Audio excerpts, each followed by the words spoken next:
Turabasuhuza inshuti mudahwema kubana natwe, mumeze mute? Imana ikomeze kubaha umugisha kandi ikomeze ibashyigikire. Uyu munsi tugiye kurebera hamwe ibibazo 12 abarimu bakunda guhura nabyo. Kenshi na kenshi abantu bakoze umwuga w'uburezi ngire ngo barabyumva, ariko uyu munsi tugiye kumva ibibazo 12 abarimu bahura nabyo. Ni ukuvuga ngo abarimu bakunda guhura n'ibi bibazo bigeze muri 12. Mu mashuri menshi, ishuri rimwe rishobora kugira abanyeshuri hagati ya 50 ndetse na 80. Rero muze tubane turusheho kumenya ngo mbese kumanaginga aba bantu biroroshye. Kuri mikoro ni Justin Niyonsaba, muze tugirane ibihe byiza maze turusheho kumenya ngo mbese abarimu bahura n'ibihe bibazo mu buzima bwabo bwa buri munsi. Ikibazo cya mbere ni umubare munini w'abanyeshuri mu ishuri. Iki kibazo rero mu mashuri menshi, ishuri rimwe rishobora kuba rifite abanyeshuri hagati ya 50 na 80, kandi ubushakashatsi bwerekana ko ishuri riba ryiza cyane iyo rifite byibuze abanyeshuri hagati ya 25 na 30 gusa. Ingaruka rero bigira ku umwarimu ntabona umwanya wo gukurikirana buri mwana. Abanyeshuri 20 ndetse na 30% bashobora gusigara batumva neza amasomo. Inama rero zigirwa kuri iki kibazo ni ukugabanya abanyeshuri mu matsinda 4 cyangwa se mu matsinda 5. Urugero, niba ishuri rifite abana 60, ubagabanye mu matsinda 5 ya 12 byarushaho kukubera byiza. Ikintu cya kabiri gikunda kugora abarimu ni umushahara muto. Abarimu benshi bavuga ko umushahara wabo utajyana n'inshingano bafite.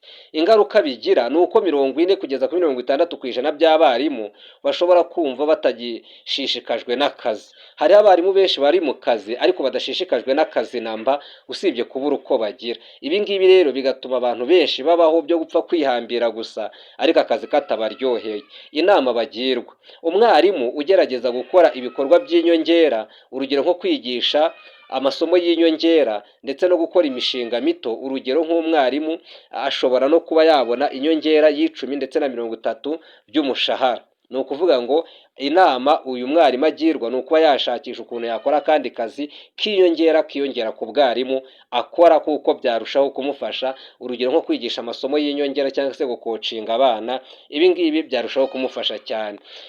Ikibazo cya gatatu abarimu bahura nacyo ni abanyeshuri batumva amasomo.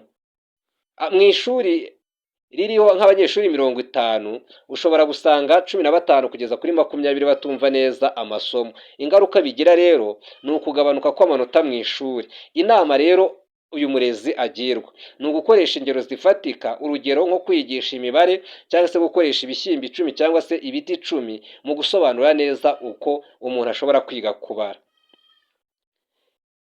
Ikibazo cya kane cyangwa se imbogamizi ya kane abarimu bakunda guhura nayo ni imyitwarire mibi y'abanyeshuri. Haba harimo wenda urugero nko kuvuga mu ishuri cyangwa se gusakuza mu ishuri, ugasanga abana rwose bagutesha umutwe ku ishuri. Hakaba harimo abarwana, hakaba harimo n'abatubaha abarimu, ugasanga rwose abana ntibubaha abarimu. Ibi ngibi rero bishobora gufata 10 cyangwa se 20% by'igihe cy'isomo kugira ngo aba bana ubacecekeshe cyangwa se ubashyire mu mutuzo. Ibi ngibi rero nabyo biragorana cyane. Hari inama rero umwarimu agirwa ni ugushyiraho amategeko byibuze hagati ya 5 na 7 y'ishuri. Urugero, ntawuvuga undi atavuze. Ikindi, kubaha umwarimu. Ikindi, no gukorera hamwe. Ibi ngibi byagufasha cyane kuruta uko waguma ubisararangamo ushaka kubacecekesha. Ingorane ya 5 abarimu bahura nayo ni ibikoresho bike byo kwigisha.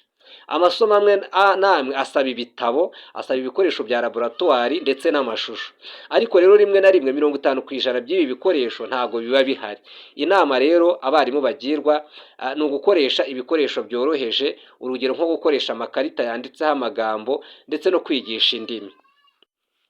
Icya gatandatu cyangwa se imbogamizi ya 6 abarimu bahura nayo ni umunaniro ukabije. Umwarimu ashobora kumara amasaha hagati ya 6 n'8 yigisha ku munsi. Ingaruka bimugiraho, arananirwa cyane ndetse hakabaho no kugabanuka kw'imbaraga. Inama rero agirwa ni ugufata byibuze hagati y'iminota 10 na 15 yo kuruhuka hagati y'amasomo, byibuze akaguma agacishamo kugira ngo nawe arusheho gufata agafobero. Ingorane ya karindwi abarimu bahura nayo ni ababyeyi batita ku bana babo. Ikibazo aho kiba kiri, ubushakashatsi bugaragaza ko 30 kugeza kuri 40% by'ababyeyi batitabira inama z'ishuri. Ugasanga rero ibi ngibi bikurura ikibazo cyane. Inama rero bagirwa ni ukuvugana n'ababyeyi nibura rimwe mu kwezi. Urugero, byibuze guhamagara umubyeyi w'umwana ufite ikibazo, ibi ngibi byarushaho kuba byiza kuruta kubyihererana. Icya cyenda abarimu bakunda guhura nacyo, cyangwa se ikibazo cya cyenda abarimu bakunda guhura nacyo, ni igitutu cy'amanota y'ibizamini. Amashuri menshi ashyira igitutu ku barimu kugira ngo abanyeshuri batsinde. Inama: gutoza abanyeshuri gukora imyitozo nibura 3 buri cyumweru byagufasha gutsindisha abana benshi.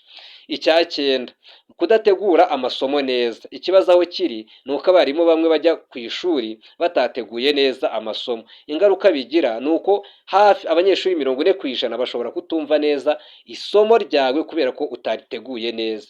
Inama rero ugirwa nk'umurezi, gutegura isomo nibura hagati mu minota 30 mbere yo kwigisha. Ni ukuvuga ngo mbere yo kwigisha byibuze tegura isomo mu minota 30, utegura ingero uri buze gutangamo.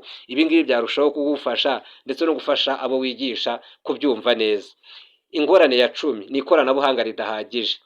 Aho ikibazo kiri rero, amashuri amwe n'amwe nta mudasobwa agira, nta na internet, nta na projecteur agira.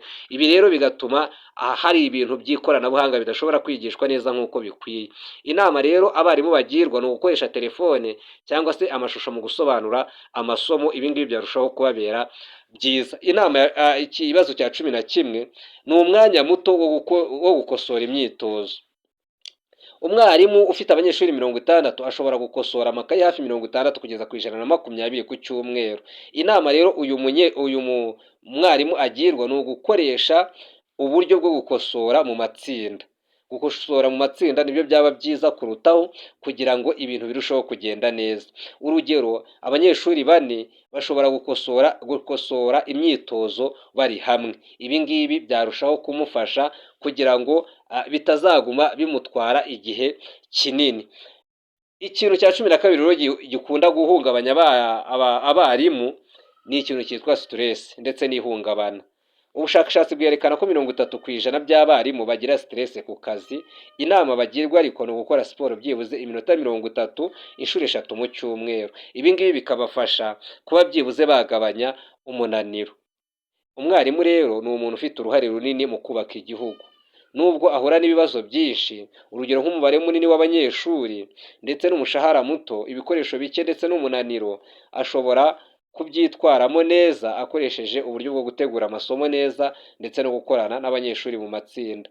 Gukorana n'ababyeyi ndetse no kuruhuka bihagije byamufasha. Iyo umwarimu yubahirije izi nama, bishobora kongera umusaruro w'amasomo ku kigero cya 40 kugeza kuri 60%, kandi bigatuma abanyeshuri batsinda neza. Reka tubashimire inshuti mudahwema kubana natwe. Uyu munsi twavuga ku ngorane abarimu bahura nazo. Niba uri umwarimu cyangwa se uri umurezi, ntekereza ko izo ngorane nawe ukunda guhura nazo. Rero reka tugushimire kuba utahwema kubana natwe kandi gukurikira ibiganiro byacu. Natwe biratunezeza kuko iyo twabateguriye ikiganiro nk'iki mukagikurikira mukagisoza, natwe ubwacu turishima. Niba hari icyo watwandikira muri comments, kandi niba wishimiye kino kiganiro wakanda like. Ushobora gukora subscribe ugafungura n'inzogera ukareba handitse all notification ukahakanda kugira ngo na video y'utaha izakugereho mu bambere. Kandi ushobora no gusharinga kino kiganiro ku nshuti zawe kugira ngo ibintu birusheho kugenda neza. Mukomeze mugire amahoro. Yari Justin Niyonsaba, naho ubutaha.